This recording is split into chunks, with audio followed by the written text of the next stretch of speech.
nangungulit na Glenn na yon na meron daw po akong kaugnayan kay Kua Adel, meron daw po akong kaugnayan kay Broccoli TV. Wala po akong kaugnayan doon sa mga yon. Ang nag-udyok sa akin na magsalita ng ganito is yung aksyon na ginawa ni Mr. Daniel Rason na ipablock ako sa mga kapatid. Kaya yun po, napatunayan ko na si Daniel Rason hindi po talaga siya sugo ng Diyos. Sugo po siya ng demonyo. Bakit? Biruin mo yung sinasabi ng Panginoong Jesucristo, nilalabanan niya. Yung pong nakasulat sa Mateo 6:1 hanggang 2, nilalabanan niya po ng tahasan. Tapos, yung pong nakasulat sa 1:8:44, kayo'y sa inyong amang dyablo, ang nais ng inyong amang siyang ibig ninyong gawin, siya isang mamamatay tao buhat pa ng una. Yun po yung ginagawa niya ngayon. Yung pong ginagawa, tinuturo niya, ini-insinuate niya sa mga members nila. Ngayon, sa bagay, hindi naman po lahat ng mga members ngayon dyan ay naniniwala. Marami pong nagko-contact sa akin na hindi lang po sila makalabas dahil marami po silang mga ikinukonsider.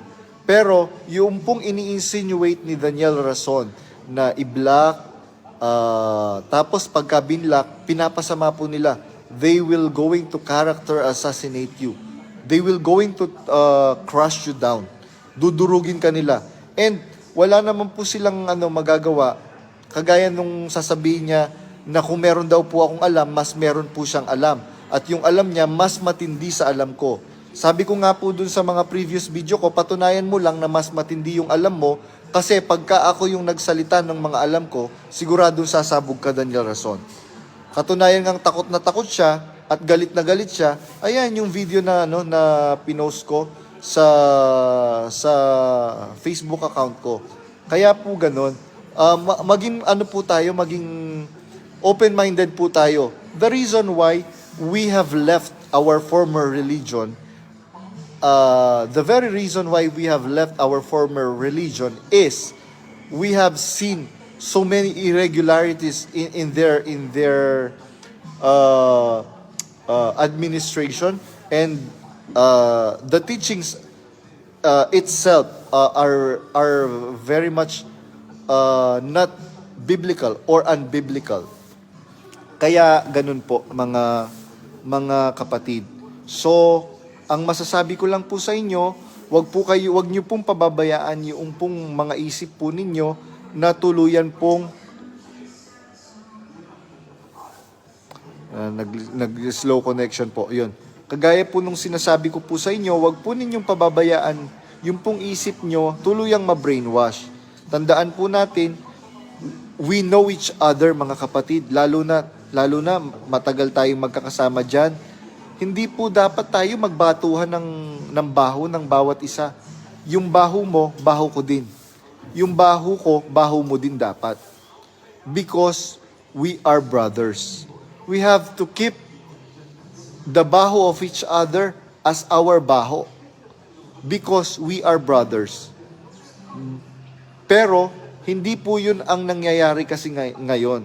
Biruin mo, yung mga binanggit kong minention kong mga name, magpaparinig dahil yung loyalty nila is kay Daniel Rason.